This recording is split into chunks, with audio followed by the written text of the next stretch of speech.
Napansin ni Nami na may paparating na isang bagyo kaya kailangan nilang magmadali. At nilipad naman ang Straw Hat ni Luffy kaya sinundan ito at nagkahiwalay sila ni Zoro. Nang makuha ito ni Luffy ay nakabalik siya sa execution platform ngunit nakita siya nila Buggy at nakarating din ito agad kay Smoker kaya naman kumilos ang mga pirata at Navy para dakpin ang bida. Umakyat si Luffy sa itaas para tignan ang huling nakita ni Gold Roger bago siya magpakamatay. Pinapababa siya ng isang bantay pero matigas ang ulo ng bida.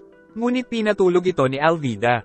Nabighani ang mga tao sa kagandahan ng babae, pero walang ideya si Luffy kaya sinabi ni Alvida na si Luffy ang unang lalaki na nanakit sa kanya. Dahil ito pala ay si Tabachoy na dating pinatalsik ni Luffy sa barko pero hindi pa rin siya maalala ng bida. Dumating ang mga pulis para arestuhin si Alvida sa pananakit sa police captain. Ngunit inakit lang sila ng kagandahan nito kaya hindi na nila itinuloy. At may isang bagay ang tumama sa fountain kaya tumalsik ngunit dumulas lang ito kay Alvida kaya hindi siya nasaktan. Kagagawan pala ito nila Buggy, ngunit hindi makapaniwala si Luffy na si Alvida ang kanyang kaharap. Kaya sinabi ni Alvida na kumain daw siya ng devil fruit na nakakapagpadulas kaya dumulas ang mga taba niya sa katawan. Nagtanggal na rin ng balabal si Buggy saka ibinahagi ang paghihirap na naranasan mula nang pinatalsik siya ni Luffy. Ngunit hindi naaalala ni Luffy ang pangalan niya.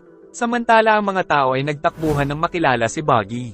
At sa isang iglap ay nahuli nila si Luffy. Sinabi ni Buggy na isasagawa niya daw ang execution ng bida. Naramdaman ni Nami na hindi normal ang takbo ng panahon. At tila may paparating na malakas na bagyo. Nakita din nila si Zoro, at narinig sa mga tao na nandoon daw si Buggy the Clown. Nabalitaan din ni Smoker na nandoon sila Alvida at Buggy kaya ipinag-utos na paligiran ng buong lugar. At sa kawasaki ng mga barko ng mga pirata.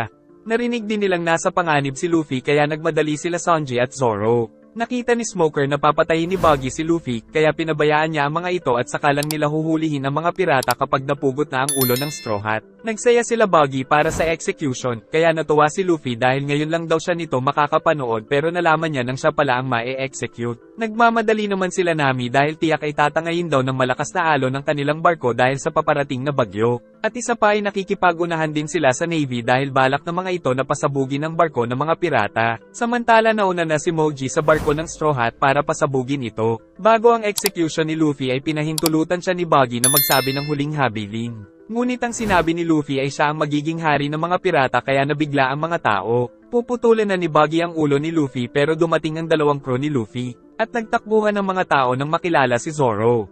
Bago pa mapugutan ng captain ay sumugod ang dalawa. Dito na rin nalaman ni Tashigi na si Zoro pala ang nakilala niya. Kinalaban ng mga tauhan ni Alvida ang dalawa subalit wala silang kwenta para sa halimaw na duo. At nakaabang na rin ang mga marine sa pag-atake.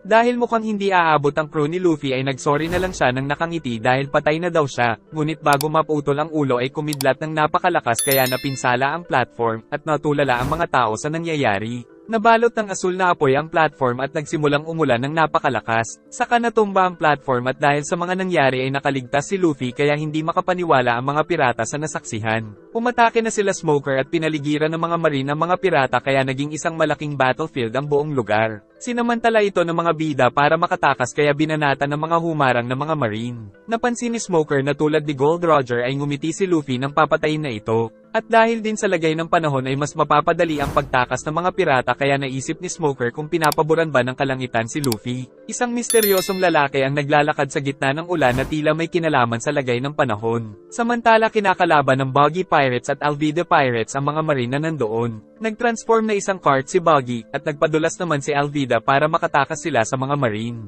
Pero gamit ang Devil Fruit ni Smoker ay nahuli niya ang lahat ng mga pirata sa lugar sa kanilang bat ng anti-Devil Fruit powers. Hindi masunog ni Moji ang barko dahil sa ulan nang dumating sila Usopp kaya tinira sila nito ng itlog. At dahil nagugutom na si Richie ay dinilaan nito ang pagkain.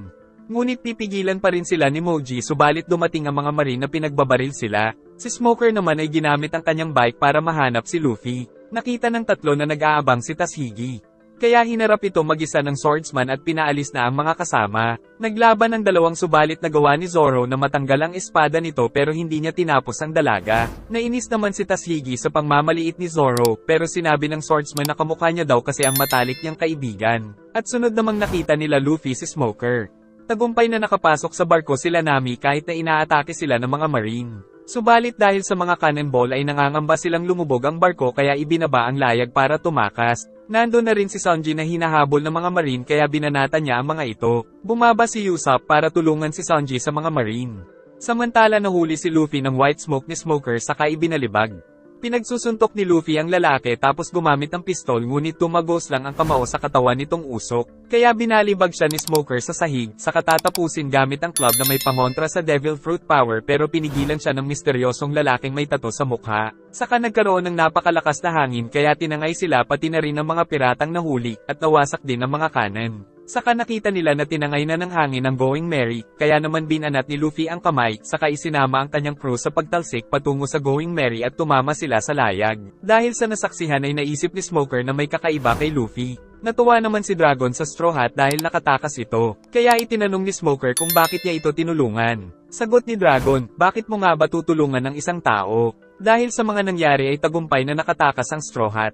Ngunit nais pang sundan ni Smoker sila Luffy sa Grand Line. Nakatakas na rin sila Buggy ngunit magpapatuloy daw sila sa paghunting kay Luffy. Sakay naman ng Going Merry ay sama-samang nagdesisyon ng buong crew na magpunta sa pinakamapanganib na karagatan para sa kanya-kanyang mga pangarap.